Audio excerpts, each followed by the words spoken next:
ATM का क्या full form हो सकता है, वो छोड़ करके जा रहा हूं। इस एटीएम ने न केवल देश बल्कि दुनिया को, न केवल देश बल्कि एटीएम ने दुनिया को परेशान किया होगा। जो लोग ए के बारे में समझते होंगे वो टीवी जान जाएंगे, वो एम भी समझ लेंगे। सुना है कि ए पर बहुत मेहरबान रहते हैं कुछ लोग, इसीलिए एटीएम याद आ रही है उनको। और ये नया जमाना है कि कोई कैमरे से नहीं बच सकता है। उस रैली में लोग आए नहीं थे,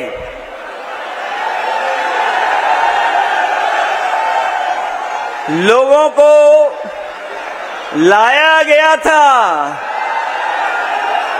और जो पार्टी अपने आप को दुनिया में सबसे बड़ी पार्टी बोलती है,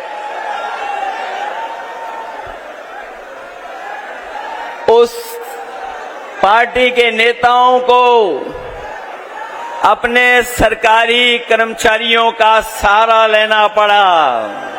मैं देख रहा हूं जहां पंडाल पूरा भरा दिखाई दे रहा है और पंडाल की बनावट भी ऐसी है जो रंग अंदर छन करके आ रहा है।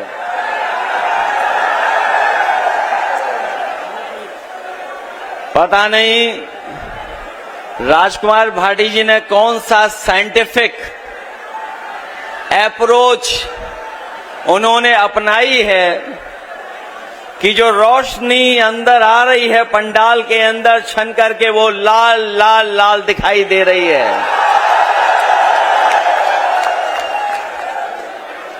मंच पर बड़ी संख्या में हमारे जिम्मेदार नेता मौजूद हैं। जितने लोग मंच पे हमारे साथ यहां पर हैं, जो हमारे दाईं तरफ मंच दिखाई दे रहा है, बहुत बड़ी संख्या में हमारे जिम्मेदार बुजुर्ग कार्यकर्ता नेता, और आखिरी तक मैं देख सकता हूं। और इस पंडाल में पीछे तक, और जब मैं पंडाल के अंदर आया हूं, मुझे बड़ी संख्या में समाजवादी कार्यकर्ता नेता दिखाई दिए हैं। मैं एक एक कार्यकर्ता का, नेता का बहुत बहुत धन्यवाद और आभार प्रकट करना चाहता हूं। आज तो हम रैली में इकट्ठे हो रहे हैं, मिल रहे हैं एक दूसरे से, लेकिन मैं बधाई देना चाहता हूं आप सबको। इस रैली की चर्चा ने न जाने कितने लोगों का होश उड़ा दिए थे। और न केवल होश उड़ाया रैली ने, उन्हें मजबूर कर दिया। और मजबूरी में क्या फैसला लिया उन्होंने कि आपकी हमारी रैली से पहले वो रैली करेंगे। कल भी रैली हुई थी, जो कल रैली हुई थी उसकी तो पोल हमारे बहुत लोगों ने खोल दी है। और ये नया जमाना है कि कोई कैमरे से नहीं बच सकता है। उस रैली में लोग आए नहीं थे,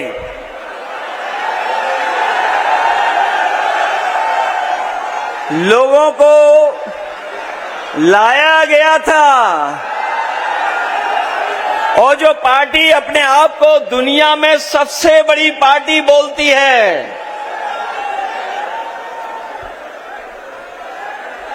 उस पार्टी के नेताओं को अपने सरकारी कर्मचारियों का सहारा लेना पड़ा। न केवल सहारा लेना पड़ा,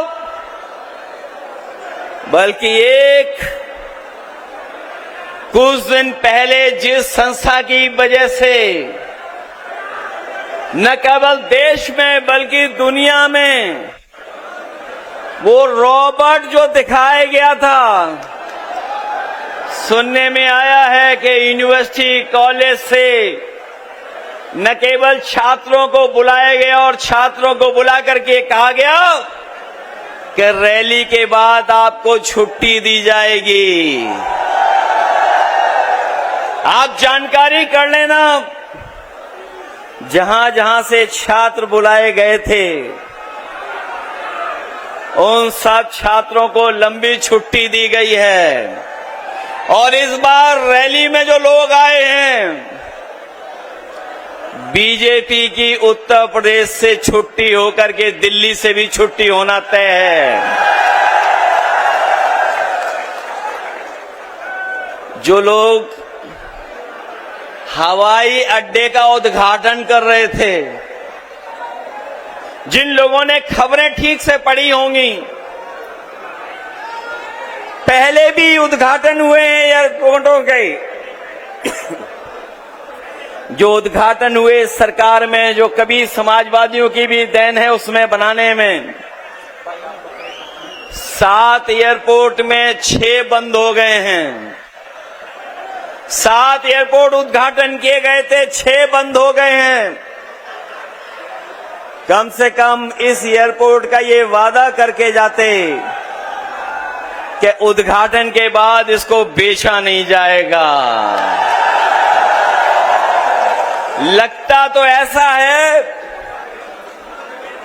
कि ये उद्घाटन ही बेचने के लिए किया गया है। रैली में आने से पहले हम लोगों को कुछ एटीएम की बातें सुनने को मिली हैं। एटीएम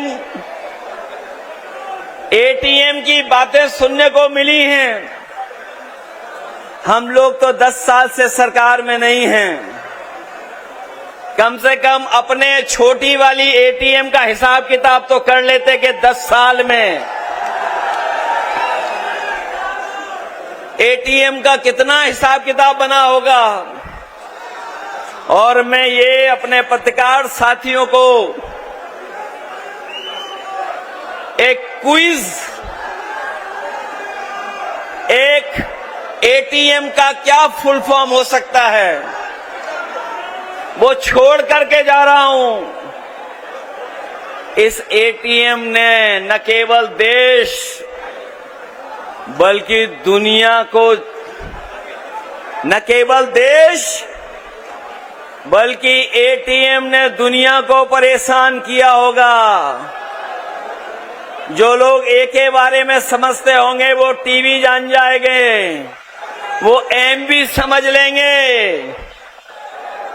सुना है कि ए पर बहुत मेहरबान रहते हैं कुछ लोग, इसीलिए एटीएम याद आ रही है उनको। मैं इस रैली में जब आया हूं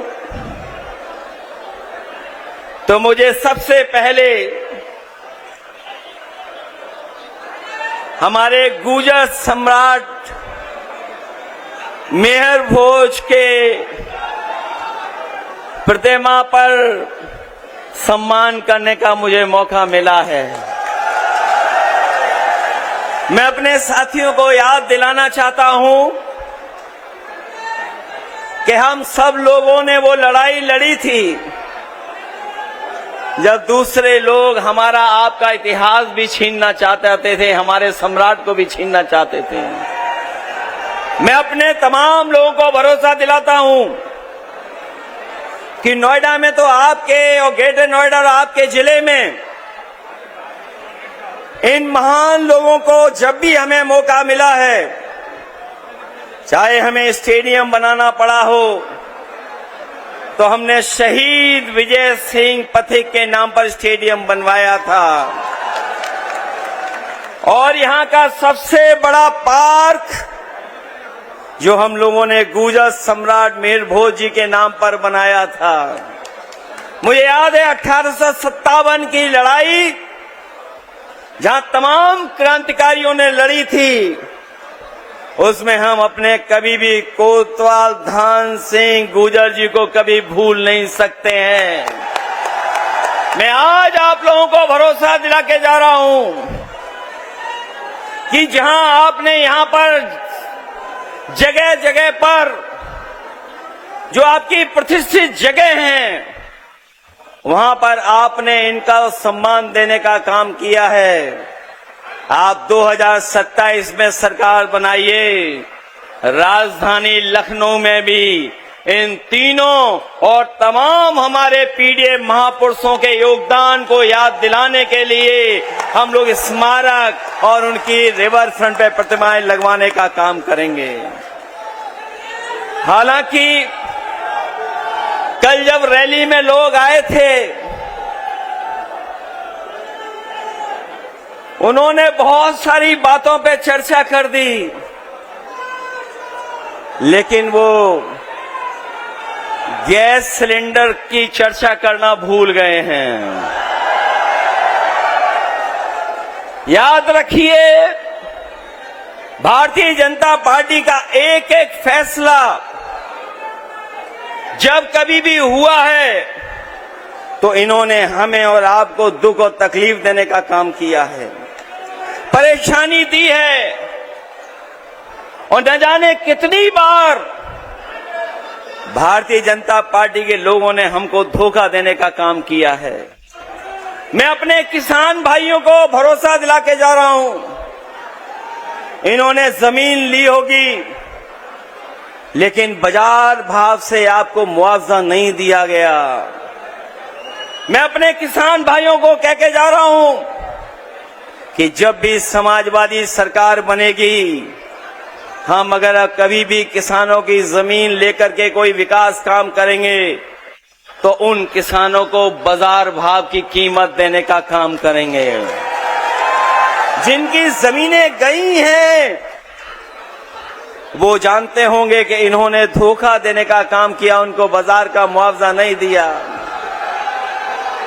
जो हमारा कानून कहता है, कानून का भी लाभ हमारे किसानों को नहीं दिया, लेकिन हम समाजवादी लोग आपको भरोसा दिलाते हैं, जब कभी भी किसी विकास के लिए आपकी जमीन ली जाएगी तो उसको हम लोग बाजार भाव का मुआवजा देने का काम करेंगे। हमारे इस जिले के लोग ये जानते हैं, पंचायत हुआ करती थी, प्रधान चुने जाते थे, अपनी समस्याओं का समाधान कर लेते थे, लेकिन जब से बदलाव हुआ है तब से हमारे गांव के किसानों को हम विकास से नहीं जोड़ पा रहे हैं। हम अपने तमाम ग्रामवासियों को भरोसा दिला के जा रहे हैं, पंचायत व्यवस्था या उनका गांव एक अर्बन यूनिट मान करके अगर हमें उन्हें अधिकार देना पड़ेगा तो हम समाजवादी लोग आपको अधिकार देने का काम करेंगे। 9 साल के लगभग इस सरकार का समय गुजर गया, लेकिन जमीन का मुआवजा इन्होंने बढ़ाया नहीं, और जो मुआवजा कभी समाजवादी सरकार में मिला भी करता था, उस तरह का मुआवजा इन्होंने कभी देने का काम भी नहीं किया। न इन्होंने 64% मुआवजा दिया है, न जो समाजवादी सरकार में 4% प्लॉट देने का फैसला लिया था, वो हमारे किसानों को भी अभी तक इस 9 साल में सरकार ने नहीं दिया है। इसलिए बदलाव लाइए, बदलिए, क्योंकि बदलने से ही आपका, हमारा और उत्तर प्रदेश का भाग्य सुधरने जा रहा है।